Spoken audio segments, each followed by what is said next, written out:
En verano de 2014, el mundo se vio conmovido como el llamado Estado Islámico de Irak y Levante, Daesh, se hizo con el control de Mosul, la segunda ciudad más grande de Irak y un territorio del mismo tamaño que el Reino Unido. El avance brutal de los grupos terroristas no era nada nuevo. Sin embargo, la reacción principal de Occidente se produjo cuando Daesh decapitó brutalmente a ciudadanos británicos y estadounidenses frente a las cámaras.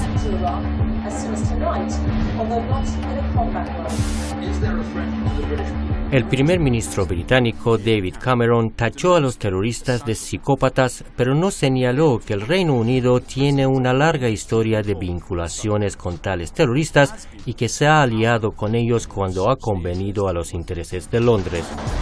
We will expand our support to the Syrian people and the Syrian political opposition with an extra £5 million in non-lethal practical assistance. Justo meses antes de que aparecieran en los titulares de todo el mundo, Daesh y grupos similares que luchaban en Siria se habían beneficiado de la financiación por parte de los aliados principales de Occidente como Arabia Saudí y Qatar, y de las armas suministradas por Estados Unidos y sus aliados. Desde este edificio, agentes del servicio secreto monitoreaban los movimientos de los que apoyaban los grupos terroristas que viajaban a Siria e Irak. La pregunta es, ¿por qué no se tomó ninguna medida en el pasado? Quiero ver si el surgimiento de grupos takfiríes es un hecho sin precedentes o, como lo han señalado muchos autores académicos y periodistas, existe una compleja historia de conspiración británica con la promoción de grupos muy similares a lo que hoy es Daesh.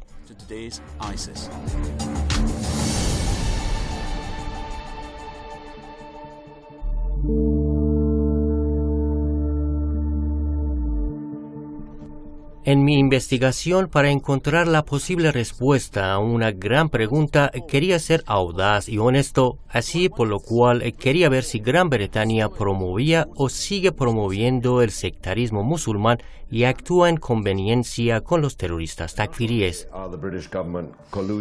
El gobierno británico confabula, colabora, activa, financia y arma a los grupos extremistas. Siempre lo ha hecho. Esto ha sido una táctica imperial británica probada y fiable.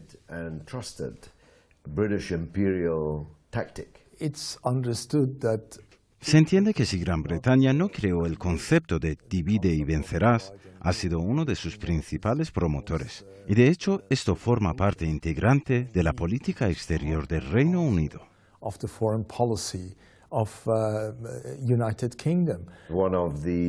Uno de los métodos por el que han dividido y gobernado es fomentar el extremismo, con la ilusión, con esta convicción de que pueden controlarlo.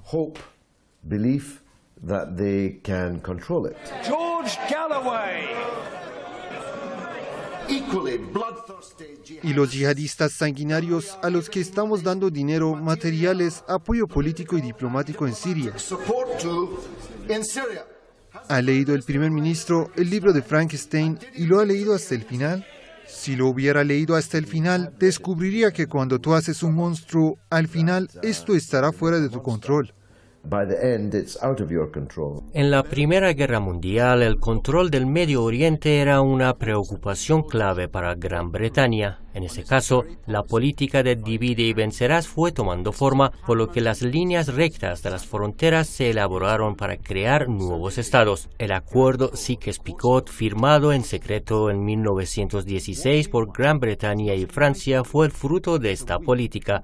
A base de este acuerdo se establecieron Siria, Líbano, Palestina, Jordania e Irak. Para asegurar estas políticas, Bretaña hizo un par de promesas a Sharif Hussein bin Ali, quien gobernaba en la Meca, que si él levantaba una revuelta contra el dominio otomano, Gran Bretaña defendería la creación de un estado panárabe en la región. T. Lawrence, más conocido como Lawrence de Arabia, justo después de la Primera Guerra Mundial, afirmó que cuando estalló la guerra surgió la urgente necesidad de dividir el Islam y buscar aliados en lugar de sometidos. Las semillas fueron sembradas para diversas crisis que han afectado a la región desde entonces. El fruto de estas semillas son lo que vemos hoy en día como grupos brutales takfiríes. After the First World War, the British Empire was most concerned about Después de la Primera Guerra Mundial, el Imperio Británico era más preocupado por el arabismo, por el nacionalismo árabe, que podría unir al mundo árabe desde el Atlántico hasta el Golfo Pérsico y que sin duda habría sido el fin del imperio si hubiera ocurrido. Por lo tanto, ellos llegaron a la brillante idea de fomentar el extremismo islamista como un contrapeso al nacionalismo árabe.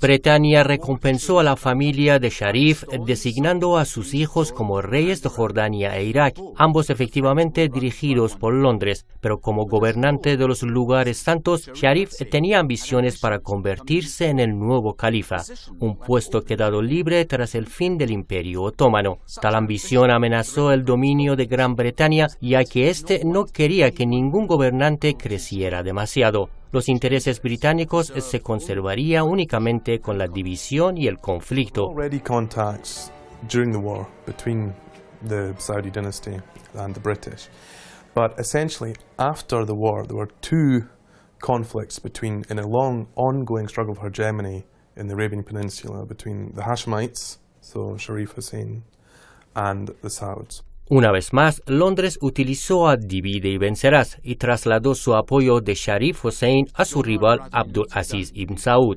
John R. Bradley anotó en su libro Después de la Primavera Árabe que Ibn Saud fundó el reino extremista Wahhabi en 1932 con la completa bendición británica. Muy similar a Daesh, por cierto. Si estudias la táctica de Abd al-Wahhab hace 200 años o más, puedes ver sin el YouTube, sin el cine y las fotografías que Abd al-Wahhab empleaba exactamente las mismas tácticas de terror extremo horrible con el fin de aterrorizar a los oponentes y hacerles huir. Really horrifyingly extreme terror, deliberately deployed in order to terrify the opponents, make them run away. En su artículo escrito en el verano de 2014, Alistair Crook cita al historiador oficial del Estado saudí, quien así afirma con orgullo sobre la captura de la ciudad santa de Kerbala en Irak en 1801 por wahhabíes. Tomamos Kerbala y ordenamos y tomamos a su gente como esclavos. Alabado sea Alá, Señor de los mundos. No pedimos disculpas por eso y damos a los no creyentes el mismo tratamiento. Varios miles de musulmanes chiíes fueron masacrados.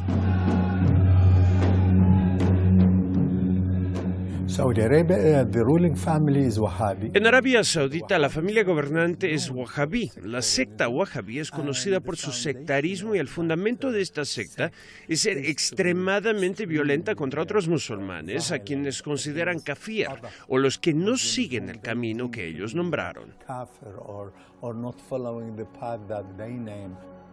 El embajador británico en Arabia Saudí, Sir Willy Morris, informó en 1968 al ministro de Asuntos Exteriores Michael Stewart, bajo el título de Política Británica hacia Arabia Saudí, que esto en práctica es un instrumento para mostrar nuestro interés y apoyo a Arabia Saudí.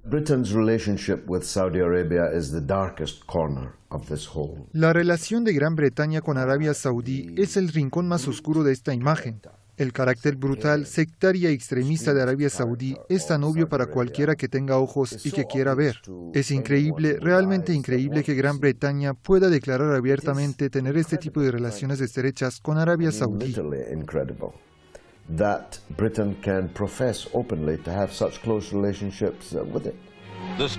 La caravana oficial en carruajes abiertos se dirige hacia el palacio. El rey Faisal acompañó a la reina y el duque de Edimburgo en el primer carruaje.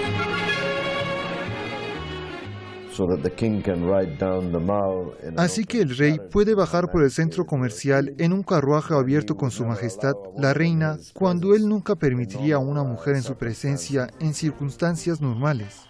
Cuando se habla de que Daesh decapita a la gente, el régimen saudí ha decapitado una persona todos los días del mes de agosto.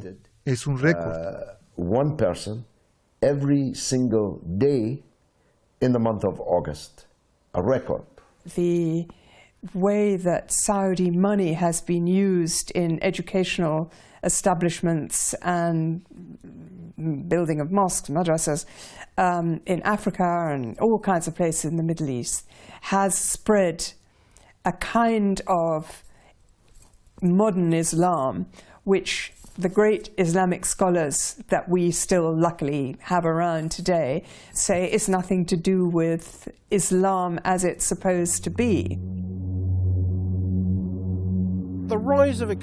El aumento del extremismo de las ideologías similares a la de Daesh ha sido una característica cada vez mayor en los últimos 40 años. Y creo que la razón principal de esto es la creciente influencia del wahabismo. Y esto creo que es un contexto muy importante en el que Daesh y los otros movimientos extremistas han crecido y prosperado.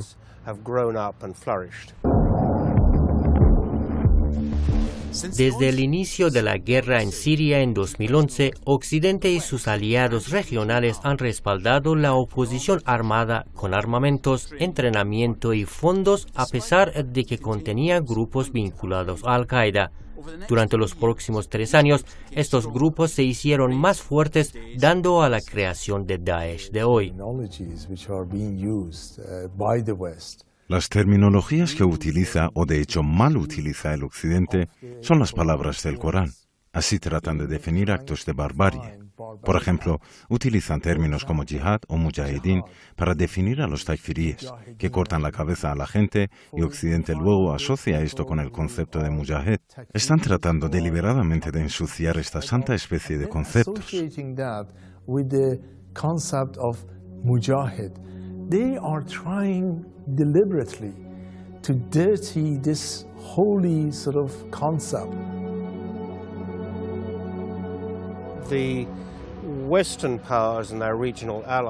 Las potencias occidentales y sus aliados regionales como Arabia Saudí siempre retrataron a la oposición siria mucho más moderada de lo que era. Siempre estaban hablando de que apoyaban a los moderados contra Assad, pero era completamente obvio en el último año que la oposición estaba dominada cada vez más por los grupos extremistas, en particular Daesh, y también por otros como el Frente de Al-Nusra.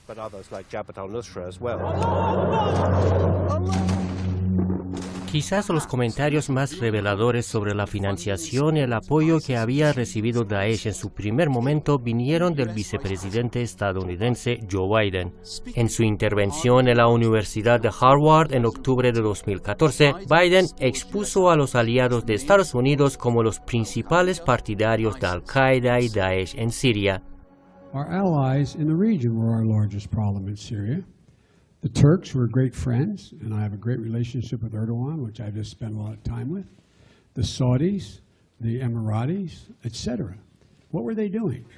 They were so determined to take down Assad and essentially have a proxy Sunni-Shia war. What did they do?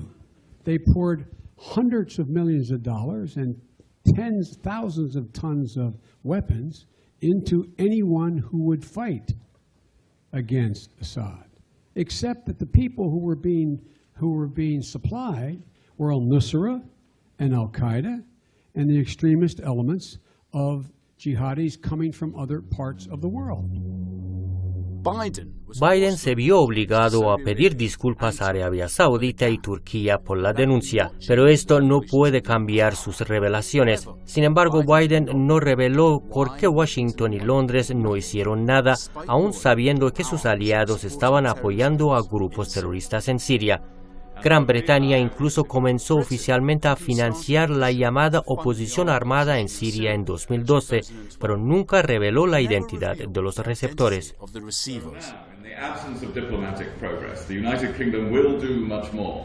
We will expand our support to the Syrian people and the Syrian political opposition with an extra £5 million in non-lethal practical assistance. William Hague, the then Foreign Secretary of Britain, William Hague, el entonces secretario de Relaciones Exteriores de Gran Bretaña, una vez tuvo la mala suerte de encontrarse en un ascensor conmigo. Subí a 5 pisos y estaba atrapado, y yo le dije esto a él. Todas estas personas a los que están animando ustedes en cientos, ahora en miles, para ir ahí y luchar junto con los extremistas, van a ser capacitadas con una mentalidad retorcida en todas las artes oscuras de terrorismo, hacer bombas, coches bomba, decapitaciones y torturas horribles y todo lo que han practicado ahí. Cuando regresen aquí, van a practicarlos en nosotros. En ese momento se abrió la puerta del ascensor y el señor Haig se escapó y nunca me dio una respuesta. Yo pregunté, como he dicho a David Cameron en el piso del Parlamento, de si iba a explicar a la Cámara las principales diferencias, solo las principales, entre el Al-Qaeda que ellos están apoyando en Siria y el Al-Qaeda al que se oponen en cualquier otro sitio. No tenía respuesta.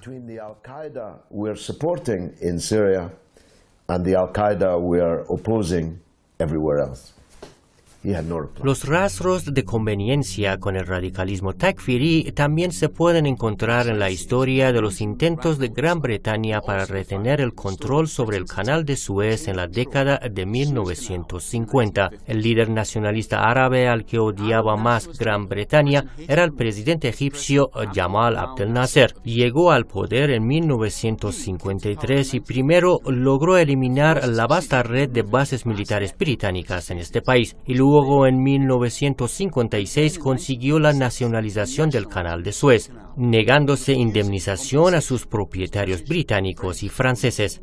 En 1956, Gran Bretaña y Francia, en alianza con Israel, invadieron Egipto en un intento para volver a controlar el canal. Francia y el Reino Unido dieron un ultimátum de 12 horas para que cesaran todos los combates. Pocas horas después de sus vencimientos, aviones de guerra de Gran Bretaña se vuelan camino a Egipto y sus bombarderos atacan 5 ciudades clave, entre ellas El Cairo. Fracasó en parte debido a la resistencia egipcia y en parte porque Estados Unidos no apoyó los viejos imperios insistiendo de esta manera. Nor were we informed of them in advance. In the circumstances I have described, there will be no United States involvement in these present hostilities. Gran Bretaña buscó aliados contra Nasser y sus ojos se posaron en los hermanos musulmanes, a pesar del hecho de que cuando Gran Bretaña gobernaba Egipto había suprimido esa organización. En ese momento, las fuerzas islamistas, los hermanos musulmanes y otros, no eran la principal amenaza y por lo tanto podrían ser sobornados o se podía intentar sobornarles contra Nasser, que les reprimía. El auge del nacionalismo árabe también provocó el apoyo británico y estadounidense a Arabia Saudí y otros regímenes autocráticos en el Golfo Pérsico. Dinareschi argumentó en 2012 citando un documento que reveló la necesidad de Gran Bretaña para obtener el respaldo de Arabia a cualquier precio. Los documentos titulados El informe del Comité de Inteligencia Conjunta Movimientos Nacionalistas y Radicales en la Península Arábiga, fechada 10 de febrero de 1958. El documento dice: el nacionalismo árabe, que comprende el impulso hacia una mayor unidad árabe y la eliminación de cualquier control extranjero, ya es la fuerza emocional más potente en la zona y está comenzando a seguir incluso en los rincones más remotos de la península. La conclusión fue: el mantenimiento de nuestros intereses en los estados del Golfo Pérsico depende del mantenimiento de la estabilidad en la zona. Actualmente solo los gobernantes pueden proporcionar esto. Ningún otro régimen alternativo está a la vista. La Guerra Fría extendió el alcance de la colusión con el radicalismo takfiri a los países más allá del Medio Oriente. A finales de la década de los 50, tanto en Londres como en Washington veían a Indonesia con preocupación. Consideraban a su líder nacionalista, Sukarno, como un enemigo porque salió con el Partido Comunista y era amigo de China. En el proyecto de derrocar a Sukarno, el imperialismo británico y americano de nuevo recurrió a los más extremistas de los llamados elementos islámicos para actuar contra el nacionalismo de Sukarno. En 1957, Sukarno nacionalizó varias empresas, incluida la gigante petrolera anglo-holandesa Shell. Gran Bretaña y Estados Unidos decidieron utilizar a los generales derechistas del ejército y el grupo Dawa Islam para fomentar la rebelión contra Sukarno. En un documento escrito en 1957, el comisario general de Gran Bretaña para Asia Sudoriental, Sir Robert Scott, dijo al Ministerio de Relaciones Exteriores: creo que ha llegado el tiempo de planificar en secreto con los australianos y los estadounidenses la mejor forma de dar a estos elementos la ayuda que necesitan. Añadió, refiriéndose a Sukarno: yo creo que estos deberían ser uno de nuestros objetivos para lograr su caída. El momento decisivo en la historia de Gran Bretaña y la participación de Occidente con el radicalismo takfiri llegó en 1979, cuando la Unión Soviética invadió Afganistán para reforzar un régimen pro-Moscú amenazado por beduinos islámicos. F. William Engdahl, en su colección Un ciclo de guerra, políticas de guerra angloamericanas y el nuevo orden mundial, cita al Dr. Bernard Maderas, más conocido por su actitud hostil hacia el Islam. Engdahl afirma: en la reunión del grupo Bilderberg en mayo de 1979, el británico-americano Dr. Bernard Woods, experto en Islam, sugirió que refrendar la hermandad musulmana permitiría a la élite occidental promover la balcanización de la totalidad de los musulmanes de Oriente Próximo en líneas tribales y religiosos. Este proceso de balcanización daría lugar a la aparición de diversos grupos autónomos y la expansión de caos en Oriente Próximo. Dentro de lo que se denominó un arco de crisis, el caos eventualmente se extendería a las regiones musulmanas de la Unión Soviética. Esto ayudaría a las élites occidentales a contrarrestar movimientos soviéticos.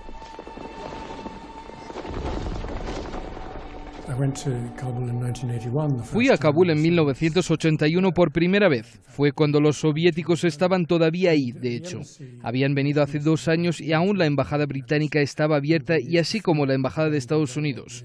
Y ellos solían proveer propaganda acerca de lo que estaban haciendo los mujahidín. Y esta propaganda fue transmitida en sesiones informativas a las cuales yo también asistí en Islamabad y Nueva Delhi. Los informes eran de las embajadas de Estados Unidos y Gran Bretaña, que nos decían que los mujahidín habían capturado tal ciudad o habían sufrido una derrota en tal otra, o que estaban huyendo, que un helicóptero soviético había sido derribado y así sucesivamente. Y estos informadores fueron todos funcionarios de los gobiernos occidentales.